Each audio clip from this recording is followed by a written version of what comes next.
Welcome to the Zest Podcast, the podcast that flips the script on traditional coaching. Here, we challenge the status quo by turning coaching relationships on their heads. Instead of the usual dynamic where coaches lead the way, we give the coachee the mic. Each episode, a coachee interviews their coach, diving into topics they're both passionate about, be it leadership, personal growth, or navigating challenges such as neurodiversity in the workplace.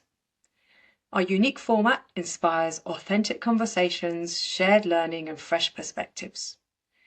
We are showcasing the dynamic chemistry that comes from real-world coaching relationships. The mission is to disrupt power dynamics, spark curiosity, and offer you inspiring, zesty insights into work, life, and everything in between. So join us as we explore bold ideas, unfiltered stories, and the transformative power of coaching, zesty style. Hi, so I'm Jo Sheppard. I am currently working as the Interim Deputy Director for People at the NMC. My background is in the civil service, both in HR and operations, and prior to this role I worked as a Senior HR Business Partner. So today I am really excited that I am joined by Dr. Anna Kane, who founded Zest Psychology, is a chartered coach and an occupational psychologist. Zest is the home of authentic confidence and offers coaching, facilitation, personal team and organisational development. And I've personally worked with Anna over a number of years in various different ways. But today we're going to be talking about leadership. So hi Anna, how are you? Hello, Jo. I'm good. I'm really happy to be here having another conversation with you, but this time in the context of a podcast. So it's very exciting. Fantastic. So I've got some sort of killer questions, Anna, to kick us off, if that's okay, which hopefully you don't mind going through. But particularly, I'm really interested. You and I have had tons of conversation about leadership on a more personal level. But I want to hear a bit about you and kind of what makes you tick and how you got into this and all that sort of stuff. So let's kick off with the first question, if you're ready, Anna. Yeah, let's go. Amazing. Okay, so you know that a passion of yours and mine jointly is to talk about leadership. I want you just to tell me and talk me through kind of what makes you so passionate about good leadership in an organisation, and what does it personally mean to you, if that's okay? Yeah. So it's a funny one, this one, because so I've been a chartered occupational psychologist for about 20 years. I've been doing leadership coaching for less time than that. When I first started, I used to do a lot of recruitment and selection processes, and I in the first few years of being an occupational psychologist. I mean, I had previous reincarnations, but as an occ psych, I used to actually have quite a problem with leadership. It used to bother me, the hype around leadership. This idea that, you get really amazing leaders who are, got lots of hype, and there's whole industries around leadership, lots of money goes into it. So it used to annoy me that loads of money went into leadership, and then other parts of organisations wouldn't get like the same financial support in terms of whether it be good recruitment processes or development processes or whatever else is needed in the employee life cycle. So it used to bother me a lot, and I used to feel quite resistant to the whole thing. I didn't know that, Anna. So that's really exciting just to have discovered that today. But that's sorry, I'm going to let you talk. But wow, I would never have guessed that. No, you wouldn't now. But I was kind of reflecting upon it the other day, and I was thinking, I know why I had that kind of resistance, and in a way I still have it. But at this point in my career, I'm more able to do something about it, rather than just. I guess when you're more junior, you have to get on board with whatever program is running or whatever approach is being taken by the people that you're working with or for. Whereas I've managed to develop my career enough to be able to inform the ways that are used in organisations. And so I just really don't believe in this whole hero leadership business. It's like if you think about how organisations used to be, they used to be full of men, and if women were in an organisation, it was up until they were married, and they would play a supporting role as a secretary, or excuse me, or some kind of side role. And back in those days, men used to have, and this is really not my world, but men used to have a wife, and if they had kids, the wife would stay at home and look after the kids, go shopping, do the housework, all of those supporting roles, which meant that men could turn up to work and do leadership roles that were charismatic leadership roles, because they didn't have to deal with all of the other things that went on in their life. Their wife did all of that. She booked their social events and everything. And so all they had to do was put on their ironed clothes in the morning and show up to work. And so that whole way of that kind of patriarchal society basically supported this hero leadership approach, where a man leads an organisation and does it exceptionally well because he doesn't have to do anything else. He can focus on that, and all of the people in the organisation are of that mindset. And I mean that's never really existed in my time working. That it obviously that was kind of some time ago that was really the predominant way of working, but it's those mindsets and ways of thinking about it still loiter and still are around at the moment. And 20 years ago, when I first was an Oc Psych, they were probably stronger. They were stronger than they are now. The whole diversity, inclusion movement has really tried to change the face of workplace and leadership. And really, we need to be moving away more than we are, at a greater pace than we are, from that hero leadership to a more collective style of leadership, distributed leadership, and really kind of enabling leadership to flourish as a movement within an organisation or within a system. And so that's what I can really get on board for. So when you say, oh, you're passionate about it, I'm passionate about it. What we talk about, Jo, is that more collective leadership, isn't it? Absolutely. And we'll talk about whether leaders are kind of doing their corporate bit, whether they're doing the bit where they interact across the system rather than just in like looking down a tunnel. And so that's really what fires me up is supporting leadership, and even in my own kind of development over the last 5 years, I'm moving away from saying supporting leaders to supporting leadership, because it's a small tweak, but it's a big difference, because leaders is about individuals, whereas leadership is about a leadership collective, and that's very different.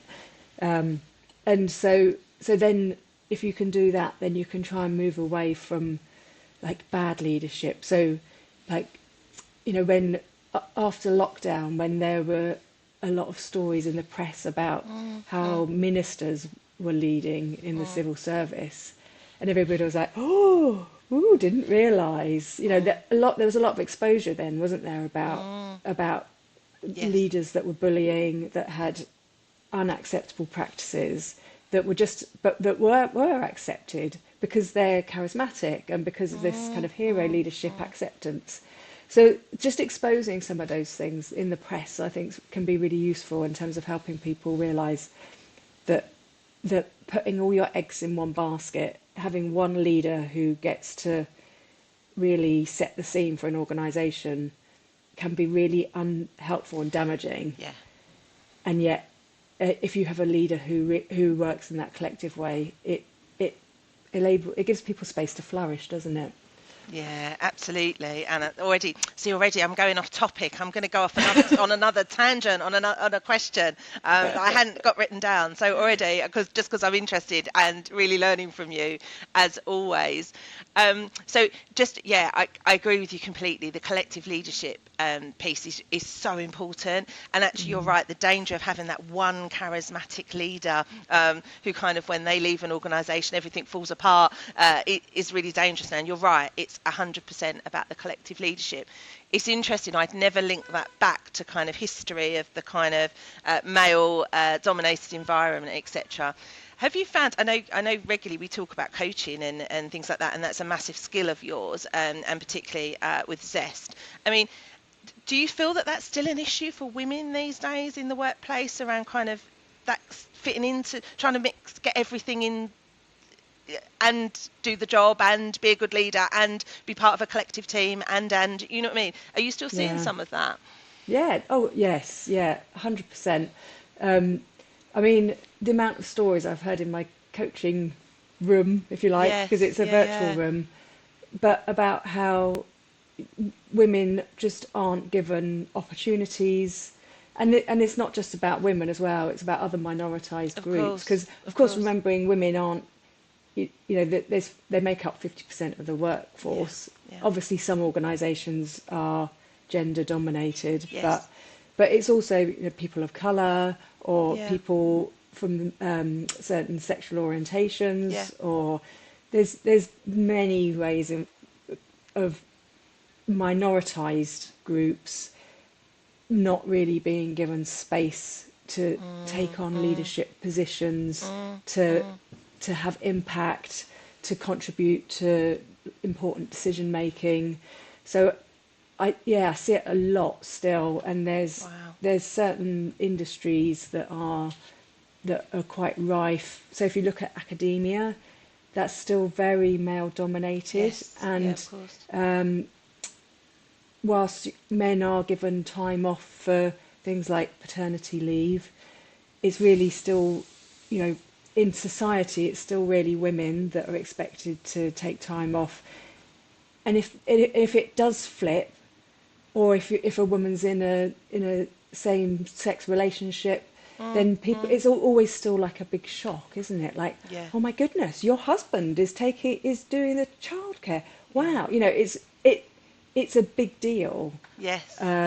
Or if it's a same-sex relationship, it's like, oh, which one's the man? And it's like, no, neither of them.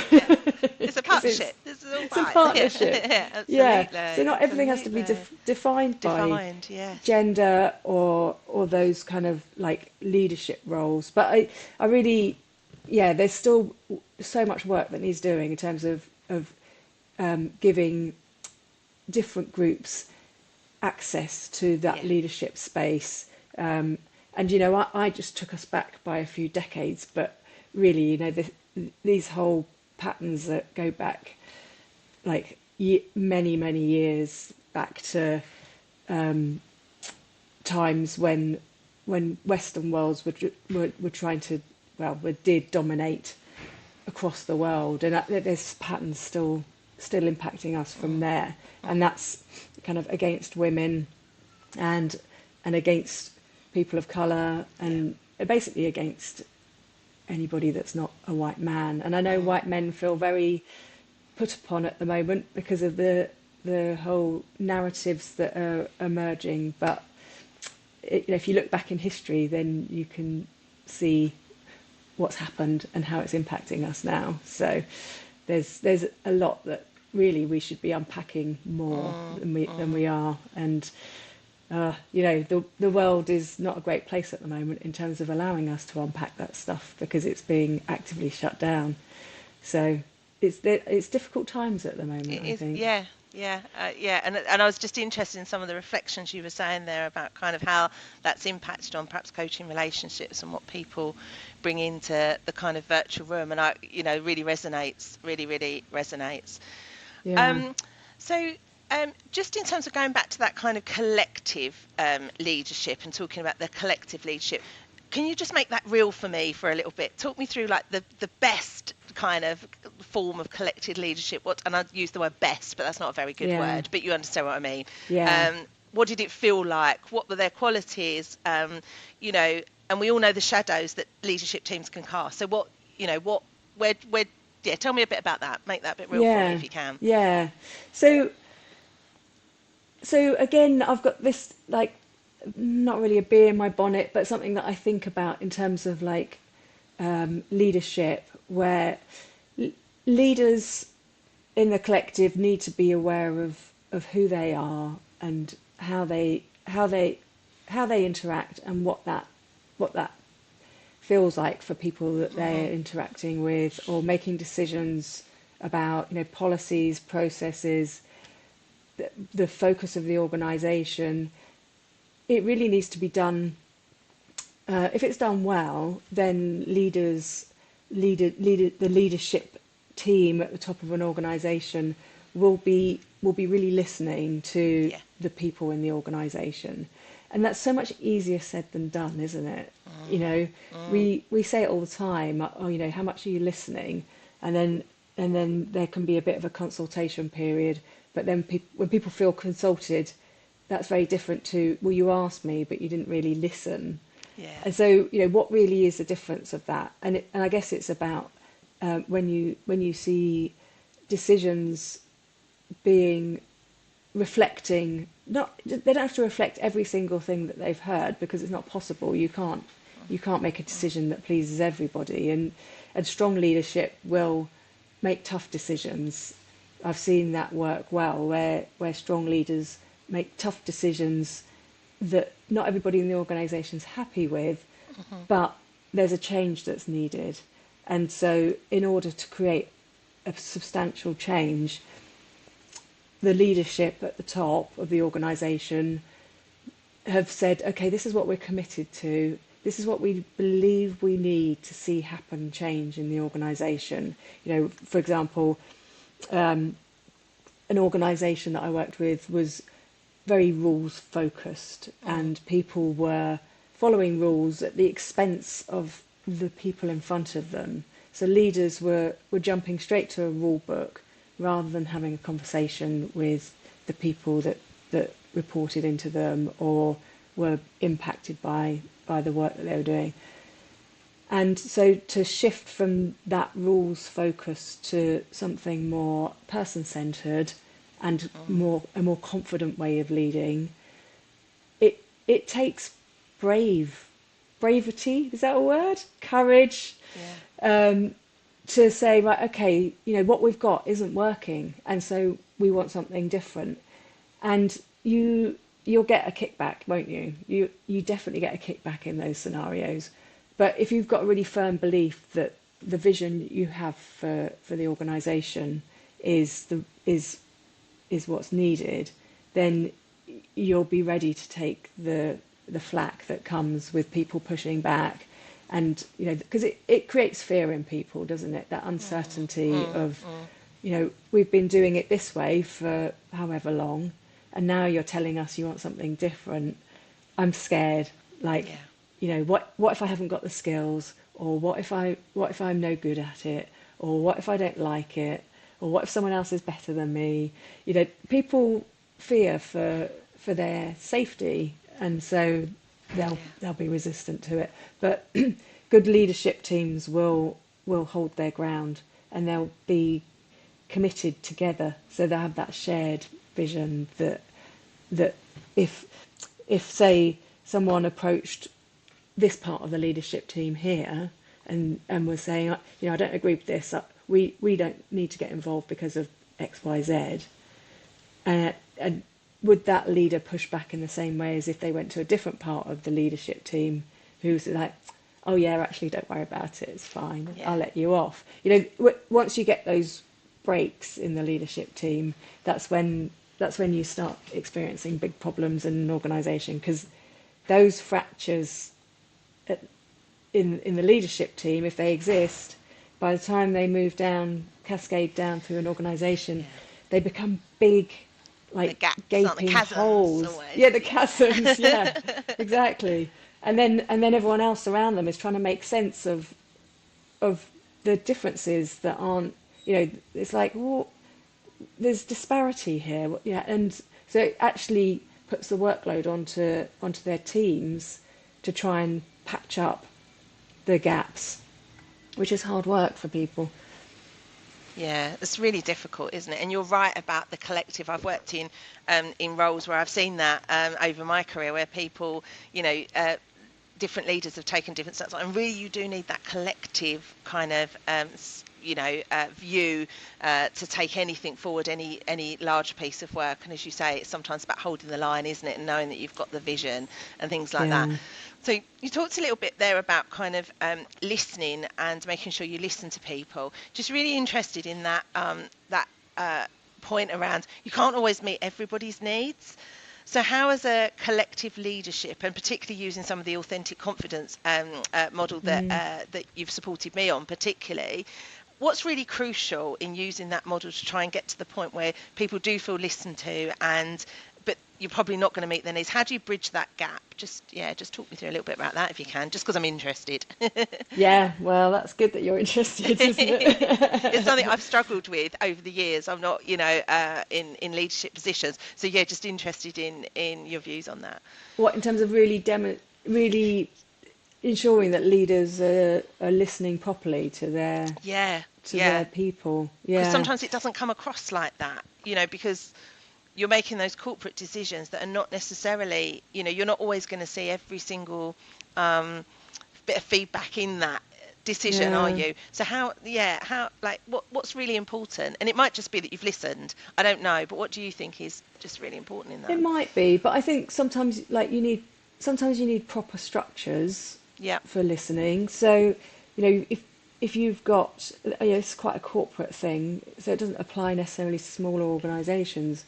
But, for example, staff networks can be a really great way of listening to what's happening in an organisation, because you've got staff networks for women, you've got them for the LGBT community, you've got them for people of colour, the list goes on, carers. And so, it always amazes me how little organisations invest in those networks, and how much they then gather, back from those networks. And really, using those channels means that you can listen, you can get in an informed perspective from those channels into leadership discussions and meetings. Because say you've got a leadership team of say 8 people, they may have representative. It may be representative of a range of the people in the organisation, but really it's going to be a challenge, isn't it, for 8 people for each of those people to really understand how different groups of people feel. Because within different groups, you're going to have different opinions just by the nature of groups. So using those channels, I think, is really important. But I think really, a lot of leaders aren't trained in what listening is. They're not trained in coaching. They don't necessarily understand why it's useful to use coaching type approaches to listen to people, and especially in kind of hierarchical organisations, which you see a lot in the civil service, don't you, Jo? That features heavily still now to this day. If people have done the time and worked their way up through an organisation and been there for 25, 30 years, I've had these conversations with leaders where they're like, but why are you asking me to do coaching? Because I know all the answers. So why would I want to try and coach the answers out of someone who knows less than me? And that's a mindset that is difficult but not impossible to shift. And I have seen it shift, and I've seen leaders being really coming around and going, wow, it's actually amazing if I actually just stop and take some time. Whether they're a leader of one person, they've got a team of one, or they've got teams of thousands of people, just sometimes stopping and pausing and saying, okay, I'm just going to sit and listen without any prejudgment, or I'm going to put aside everything that I know and think for a little while and just listen. And then they're like, oh, and it just it can be so transformative. Either they learn something new, or that proper act of listening means that the person or the people that they're leading feel heard, and even if they don't have their view taken up and they can't see it reflected as much as maybe they would like to, they at least feel like they did properly listen to me. So that goes a long way for a lot of people. Not everyone, none of this is perfect for everybody. Of course. Nothing ever will be, will it? But of course. How long ago was it? I went travelling in 2013, and when I went away, I was saying to someone who I worked with, I want to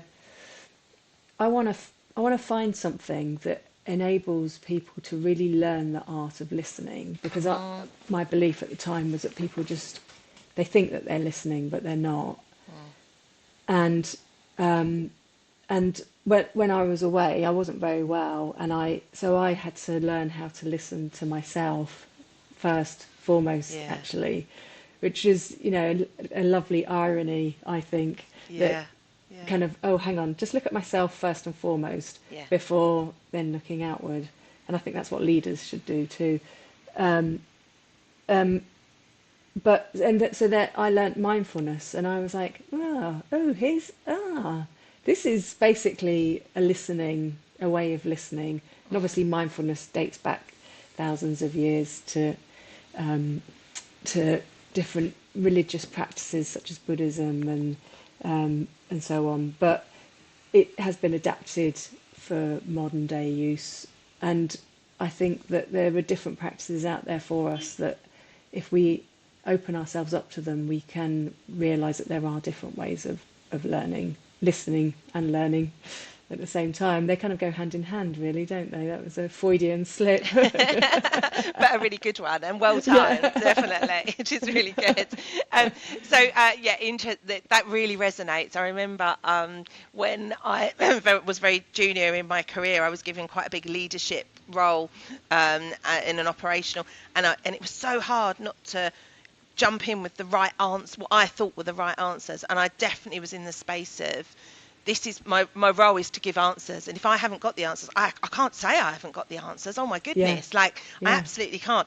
And I definitely wasn't in the listening space. So I remember even then, when I look back on it, it really resonates what you're saying, is that I was so ready to answer the question, I probably didn't even listen to the question in the first place. So I didn't really even understand what I was being asked. I definitely didn't ask for opinions from the team that actually were doing the work, that really knew a darn sight more than I did.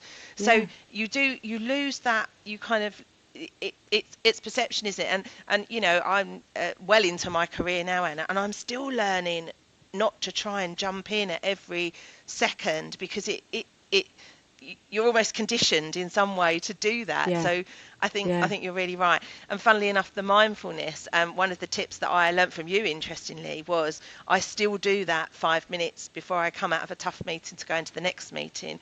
Because I remember one of the tips you said to me is you're mentally just not in the space to move into the next meeting because you're still in that meeting. And I couldn't do that, so I do that a lot now. So that's something that I've definitely learnt, which has been really helpful. So really good, thank you. Yeah, it's interesting though, isn't it? Because that thing about feeling like you should have the answer, feeling like you should jump in, and being conditioned to think that that's what leadership's about. That goes back to the hero leadership thing, doesn't it? Yeah. And I'm working with someone at the moment, and she's like the opposite of it. She's really into collective leadership. She will always ask her senior leaders what their thoughts are, what their experience is, what their expertise is. She loves to gather people's opinions, ideas, insights before making decisions. And so curiously, some of the things we've been working on with her is when does she flex away from that and become a little bit more directive, or there are points at which you have to just say, okay, here's what I think, when you don't always get a chance to consult, do you? And so then she's found that liberating in terms of like leaning into different ways of leading that might be a bit more directive, or might be a bit more like firm in situations where maybe that's required, because not every environment creates space for that. So whilst it's an ideal way of leading, there are points when you do need to be assertive or decisive, or make it sound like you know what you're talking about when you don't. Yeah, absolutely. The really positive, nice thing about these stories, Anna, that you always tell me, is that everyone's still learning, aren't they? And that is the key part, is that you've just got to keep learning and just trying as hard as you can to get it right. Okay, so I think I know a bit more about you personally. I know a bit more about the kind of drive and the passion and all of that sits behind this in terms of our kind of podcast today. So, you've supported a number of leaders over the years, as I know, with your authentic confidence model, and I personally have benefited from that. We've touched upon some of that already. And in particular, encouraging group change. Now, we've talked a little bit about some of these experiences that you've had in this space, but I'd love to hear any more that you kind of want to share, or are allowed to share. I don't know if you are. Well, so I mean, so the authentic confidence model is for the people who are listening, because this, Jo, but some of the people listening won't. So the authentic confidence model is a model that I developed when I did my professional doctorate in 2016. I've completed it a couple of years later, and so I developed this model because, as usual, I was bucking against the trend. I was looking to develop something that was missing from supporting people in the workplace, and so in a way it's a similar theme. It's about confidence is not about this thing of like, right, I was born confident and I have it with me forever, and I just need to show up and be my amazing charismatic self at work and everything will be fine. Because again, like looking back at how our work history has evolved, that may have been the case. Like for some leaders, they say, right, I'm going to do this. I'm confident enough to do it, and then all the doors open for them, and off they go. Whereas in today's workplaces, which are thankfully much more diverse, much more interesting, we've got lots of different people doing different things. But that means that confidence isn't just this, I believe I'm going to do it, so on I go, and that's what happens. So the model that I developed is much more inclusive for all sorts of different people and how they navigate the workplace. And so the model has been really popular in my one-to-one coaching and resonates with people time and time again, which is always, very a rewarding coaching environment, because it means that I'm giving something to people where they can see personal change quite quickly, sometimes in just a matter of a few sessions, where they can be like, oh, right, okay, this makes complete sense. I just need to shift the dial on this, or just rethink that, and actually then quite a lot of personal change can flow from there. But then when we met, we talked about confidence and how it can be a team thing. Yes. And that's like where our relationship started, wasn't Yes. it? Working at an executive level with a team and bringing confidence into their kind of their narratives about how they work together, how they are, and what they want to give the organisation. And so I do believe that the research shows that there's such a thing as collective self-efficacy, at the moment, there's not research that shows that there's collective self-confidence, but that's going to change. I really enjoy working with teams around team self-confidence, team authentically confident teams, and have done work with like organisations that are thousands of people big, through to smaller teams. So I worked with this. I always forget your questions, Jo. You start me off and then I'm all over that's the right. place. No. We were talking about your experiences of working with Yeah. teams. So you're perfectly, Yeah, you're right, I'm on answering the track. question. You're on track. You're all good. So I worked with this guy who came to me. He only had like 3 sessions, and in our first session we got chatting and we built up our kind of relationship. And he said, you know what, Anna, like I didn't really want this coaching. I was kind of mandated it. You know, all of the leaders in our organisation were told to have a coach. And he was like, I was really resistant to it. So I picked the coach who looks least like a coach, which was me. Oh no, I don't know if that's good or bad. I'm not sure. Yeah, I'll take it as a compliment. Yeah. I always like to be a bit different. Yeah, exactly. But he was going, but it's actually really helpful. This is really useful. And so I introduced the confidence model to him in terms of helping him think about his team. He was working on himself, but he was also thinking about his team, which any good leader should, and any good coaching should include the wider system in which the leader works in. So he actually requested another few coaching sessions on top of his mandated ones, and we did some more work. And then he suggested that I work with the senior leaders that report into him, and I did that thing that you do before. You do often in team coaching. You speak to the individuals first. Sometimes that shifts, but often it's first. So I spoke to them first, and at least 2 of them. There's 4 of them, so at least 2 of them said, "Well." Because one thing I need to do is check that they're on board for the work that we're doing, and at least 2 of them were like, "Well, I'm just really curious to see what it is that made him change so much." Wow. I was like, "Oh, no pressure then. This has got exactly. This has got to wow you now." But we essentially what the team wanted to do was to again make a more inclusive kind of way of working, to distribute the leadership across the team rather than for it to all be pushed towards 1 or 2 people.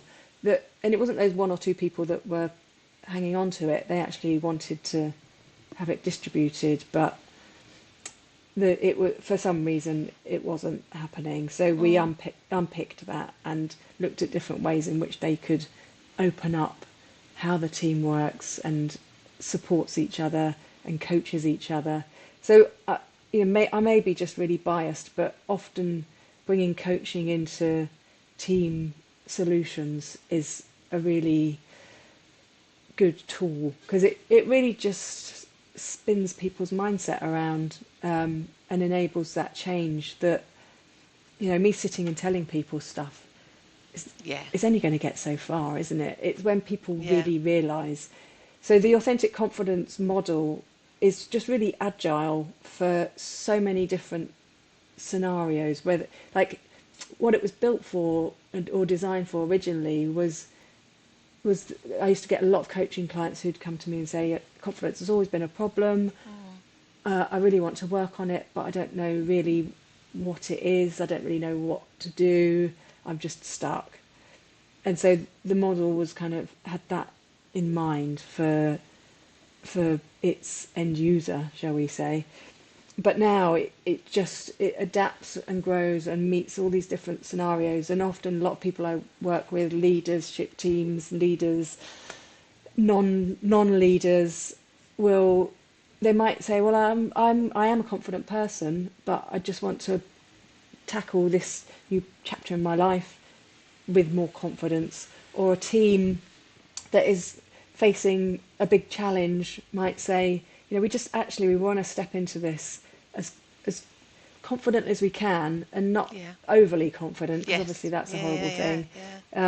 But so it's there's a big taboo around confidence. Around, if you're not confident enough, does that mean that you're not good enough? And if you're allowed, are you allowed to say that I'm not confident, we're not confident, because then what does that mean to other people? People always like a confident person or a confident leadership team, don't they? But so I'm trying to break down some of those taboos around talking about confidence, and acknowledging that it's so dynamic and socially constructed that if a team is facing a lot of pressure or a lot of criticism, then that's gonna knock their confidence, because it does. That's what the model kind of shows, and that's okay. It's not very nice, but it's okay to acknowledge it and say, okay, we've taken a bit of hammering for various reasons, but we want to restore ourselves back to a confident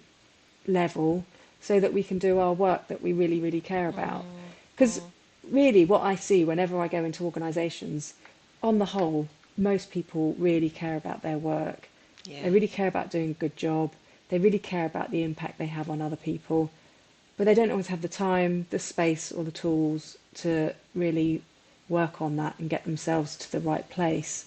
And so the model is about, in a way, it's about validating people's experiences. So when you see people go, oh wow, that's what our team's been going through. This really explains the roller coaster we've been on for the last year or whatever. And then people feel seen, so then they can start to step up and say, okay, so who else is feeling like this, and how's that making you feel, and what do we do about it together, and how do we support each other? And that's such a different conversation to, have you done what you're meant to do? Have you done what you're meant to do? I've done my job. Why isn't this working? Those kind of protective conversations that people cling on to when the chips are down.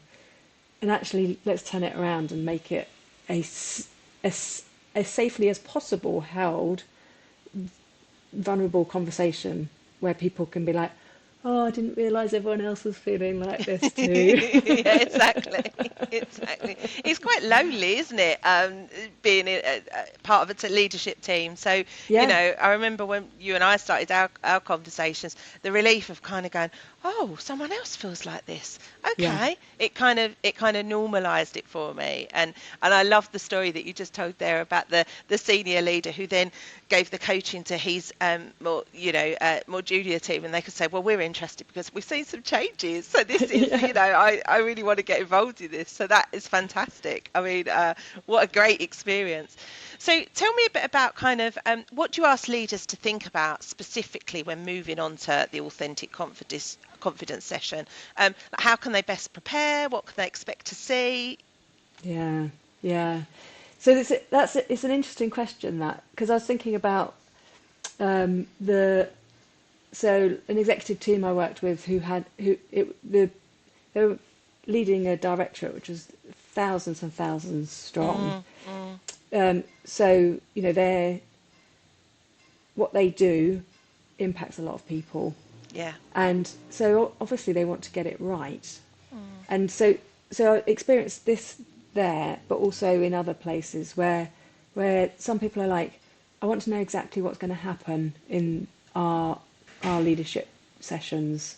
So you've got however many people, 6 people in a room, 4 people, 8 people, whoever makes up that leadership team, and there's nearly always 1 or 2 people who are like, can you tell me what I'm to expect? Exactly what I'm going to do. Yes. How do I need to be so that I can prepare for it? And that is fair enough. We're all different. So some people just like to be prepared ahead of time. But the difficulty with that is that I can't actually say what's going to happen in those sessions, because it's what the team takes up, and and runs with. So, like for me, a good leadership day, let's say we've got a leadership day where everyone's in the room, everyone's put their, I'll ban laptops from the table. Yeah. It'd be like, come and wear something comfortable, bring something nice for lunch, be prepared to be in the day and be present. And just really step outside of the task-focused world that we often find ourselves in. Yeah. And so I'd be asking people to be reflective upon who they are as individuals, but then also who they are as a team and the spaces between each other and how they support or get in the way of what the team's up to. And if I get to spend a day with a team, I will spend a lot of time doing a lot of prep and talking to either like the HR business partner or the team leader about what's going on, what are the things that they're up against at the moment, where are they headed to, or where do they want to be getting to, what's getting in the way of that.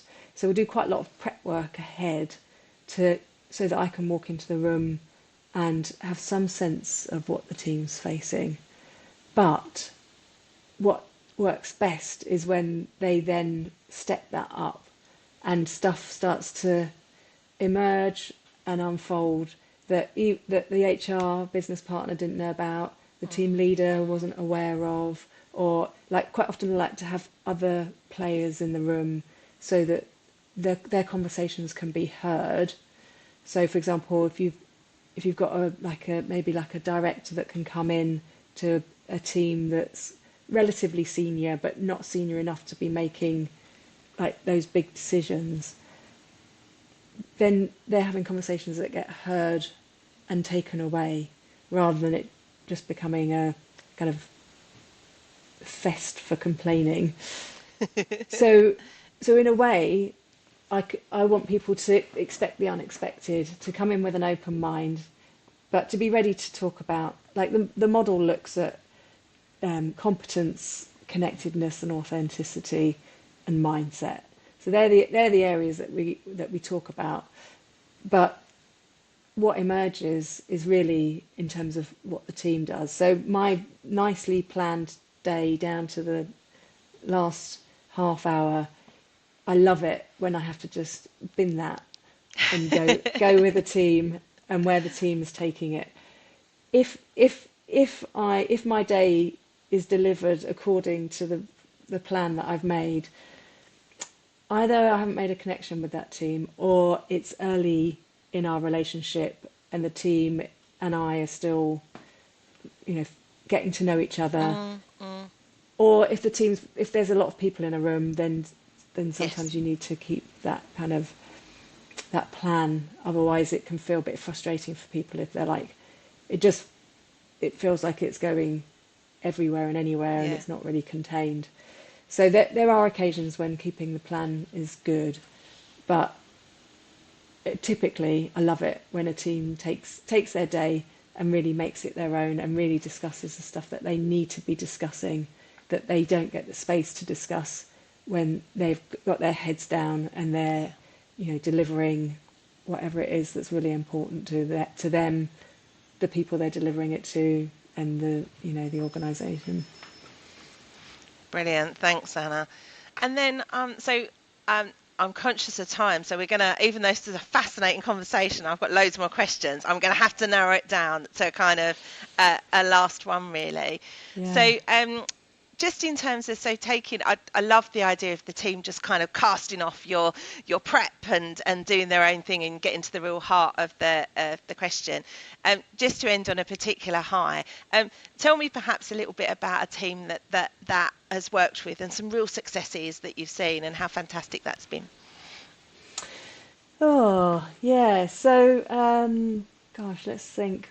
I'm always kind of immersed in the teams that I'm working with at the moment, which is then hard to say what the successes are, because you haven't got to that point yet. Yes. But sorry, tough question that was, Anna. I'm working with a team at the moment that when I first started working with them, they were like, okay, this is what we want. We blah blah blah, and I looked at their kind of their request, had a conversation with the relevant people, and I was like, no, I'm not sure that's going to help you. I think it might get in the way of what you're trying to achieve. Yes. And so they were like, okay, great, let's talk about a different way of doing this then. So I introduced the stuff, the ways that I work, and explored those with them in terms of, do you think this might help unpack some of the stuff that you're needing to deal with at the moment? And they were like, yeah, okay, no, that actually sounds really good. Let's give it a go. And so it was meant to be one away day that was planned, and we did the away day. I did a quick flash of my authentic confidence model alongside the other stuff that we'd planned, and they really took to the authentic confidence model and were like, this is what we need. Yeah. So then, since then, we've branched off in different places. So it's a senior team, and then I'm working with individual leaders within that, and their leaders, so that we're kind of expanding. I always think of it like like a tree or something. Yeah. And the thing I love about working with this team is that they're, despite all the pressure that's up against them, they're really open to having those conversations of saying, where do we go next? And it's like, okay, I know you want to be rushing ahead to get to here because you've got lots of pressure on you.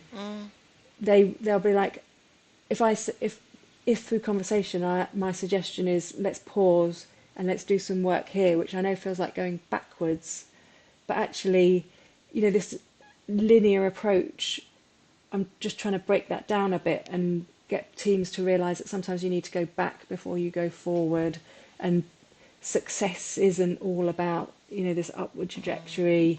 There's different ways of defining success that are away from the kind of capitalist success, I'm busy type approach of working. And so for me, the success with this team is not about like, okay, they are actually hitting and furthering their targets, their KPIs and so on. Yeah. But it's about seeing them change and grow in terms of how they're thinking about who they are as a team, what they need to be doing, how they need to really do some quite fundamental reworking. And so for me, that's the success. Yeah. Rather than they sold 8 gazillion widgets in a year, or whatever their KPI is, which I won't share because obviously it's confidential to them. But that's where the real success for me lies, is seeing people really open up and think differently about themselves as a leadership team. So that's my feel good factor. Brilliant. I can't think of a better ending to this podcast, Anna, if I'm honest. So thank you so much for watching. Thank you so much, Anna, for your time today and being so open and honest and appreciative of my questions, particularly when I went a bit rogue and asked you something just because I was interested in it. I've had a really great discussion. I hope you have as well. And as always, I've learned really a lot from you. So many thanks. Oh, well, thank you so much, Jo. I knew this conversation would be amazing because we always do have amazing conversations. It's been brilliant to do it on a podcast and to just sit and share and chat, and I'll be looking forward to our next one, which won't be on a podcast, but will be our next catch up. Exactly, another catch up. But I'll make sure I put in more time this time because we always run over. We always do. All right, Brilliant. Jo, thank you so much. Thank you so much. Thank you.